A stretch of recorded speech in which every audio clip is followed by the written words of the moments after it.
ഒരു അധ്യാപക ദിനം കൂടി കടന്നു വരുമ്പോൾ ഈ അധ്യാപക ദിനത്തിന്റെ പ്രാധാന്യത്തെക്കുറിച്ച് ഒരു വേറിട്ട ചിന്ത കൂടി നടത്തുകയാണ് ഇന്നിവിടെ. അധ്യാപക ദിനം വിദ്യാർത്ഥികളുടേതാണോ അതോ അധ്യാപകരുടേതാണോ എന്ന സംശയമാണല്ലോ. ഈ അധ്യാപക ദിനം എന്ന് കേൾക്കുമ്പോൾ നമുക്ക് അങ്ങനെയാണ് തോന്നാറുള്ളത്. ഇപ്പോൾ തോന്നുന്നത് അത് രണ്ട് കൂട്ടരുടേതുമാണെന്നാണ്. അധ്യാപകരും വിദ്യാർത്ഥികളും ഒരേ തോണിയിലെ യാത്രക്കാരാണ്. ഒരാൾ തുഴയുന്നു, മറ്റുള്ളവർ അതിൽ യാത്ര ചെയ്യുന്നു. അത്രമാത്രമേ വ്യത്യാസമുള്ളൂ. രണ്ടു കൂട്ടരും യാത്ര ചെയ്യുന്നത് ഒരേ പുഴയിലാണ്, അല്ലെങ്കിൽ ഒരേ കരയിലേക്കാണ്. ഈ മറുകര വെളിച്ചത്തിന്റെ മറുകരയാണ്. ഗുരു എന്ന വാക്കിന്റെ അർത്ഥം തന്നെ അതാണ്. ഗു എന്നാൽ ഇരുട്ട് എന്നാണ് അർത്ഥം. എന്നാൽ രു എന്നാൽ രക്ഷകൻ എന്നാണ് അർത്ഥം. ഇരുട്ടിൽ നിന്ന് രക്ഷിക്കുന്നവൻ. ഇരുട്ട് അജ്ഞാനത്തിന്റെ, അന്ധവിശ്വാസങ്ങളുടെ, തെറ്റായ ധാരണകളുടെ പ്രതീകമാണ്. ഇരുട്ട് എല്ലാ കാലവും മനുഷ്യന്റെ ഏറ്റവും വലിയ ഭീതികളിലൊന്നാണ്. എല്ലാ അന്വേഷണവും വെളിച്ചത്തിനെ തേടിയുള്ളത് തന്നെയാണ്. ആ വെളിച്ചം സൃഷ്ടാവിന്റെ ഏറ്റവും വലിയ ദാനവും അനുഗ്രഹവും കൂടിയാണ് എന്ന് നാം മനസ്സിലാക്കണം.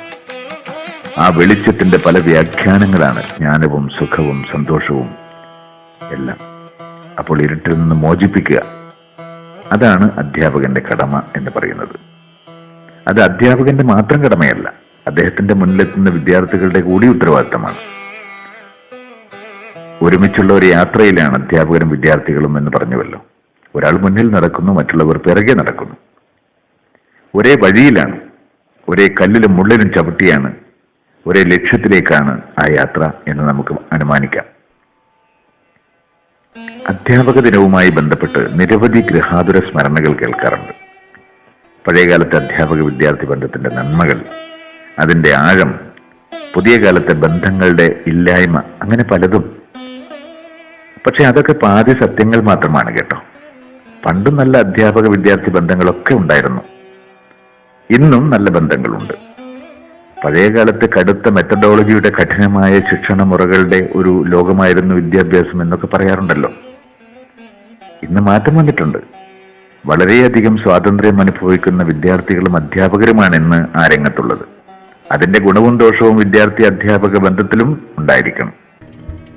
ദാരിദ്ര്യത്തിന്റെയും പരിമിതികളുടെയും കാലത്ത് പുസ്തകവും സ്ലേറ്റും ചോക്കും ബോർഡും മാത്രം ഉപയോഗിച്ച് പഠിപ്പിച്ചിരുന്ന ഒരു കാലത്ത് ആ അധ്യാപക വിദ്യാർത്ഥി ബന്ധം ചിലപ്പോൾ ഒരു വീട്ടിലെ അംഗങ്ങൾ തമ്മിലുള്ള ബന്ധങ്ങൾ പോലെ സുദൃഢമായിരുന്നിരിക്കാം. അതിനും പിറകിലുള്ള കാലത്തേക്ക് വേണമെങ്കിൽ പോകാം. ആ കാലത്തിനും അതിൻ്റെതായ നന്മകളും തിന്മകളും ഉണ്ടായിരുന്നു.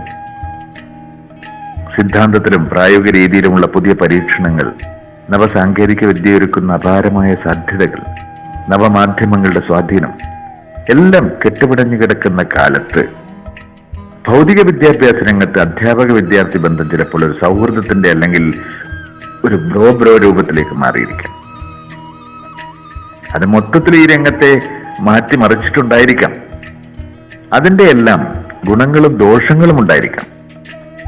എന്തിൽ നിന്നും ഗുണങ്ങൾ സ്വീകരിക്കാൻ ശ്രമിക്കുകയും ദോഷങ്ങളെ ഗുണങ്ങളാക്കി മാറ്റാൻ വേണ്ടിയുള്ള പരിശ്രമം തുടരുകയും ചെയ്യുക എന്നത് മാത്രമാണ് ഇതിൽ നമുക്ക് അധ്യാപകർക്കും വിദ്യാർത്ഥികൾക്കും ചെയ്യാനുള്ളത്. ഇനി ഈ ബാക്ക് ബെഞ്ചിനെയും മുൻബെഞ്ചിനെയും ഒരുപോലെ സ്നേഹിച്ച, സ്വന്തം മക്കളെ പോലെ സ്നേഹിച്ച നല്ല ഗുരുക്കന്മാരുടെ ഓർമ്മയിൽ ഈ അധ്യാപക ദിനത്തിൽ നമുക്ക് കണ്ണു തുടക്കാം. നമ്മെ പഠിപ്പിച്ചവർ, പഠിപ്പിക്കാൻ ശ്രമിച്ചവർ, എന്നിട്ടും നമ്മൾ പഠിക്കാൻ കൂട്ടാക്കാതിരുന്നപ്പോൾ നമ്മെ ശാസിച്ചവർ, വളരെ സ്നേഹത്തോടെ നമ്മെ ശിക്ഷിച്ചവർ, വേദനിക്കരുതേ എന്ന പ്രാർത്ഥനയോടെ ചെവി പിടിച്ച് തിരുമ്മിയവർ, ചൂരൽ കൊണ്ട് അടിച്ചവർ, ഒരു നേരം ഭക്ഷണത്തിന് വകയില്ലാതിരുന്നപ്പോൾ ചോറ് വാങ്ങിത്തന്നവർ, അസംബ്ലിയിൽ തലകറങ്ങി വീണപ്പോൾ ചായയും പഴംപൊരിയും വാങ്ങിത്തന്ന് വീട്ടിൽ കൊണ്ടുവിട്ടുകാർ.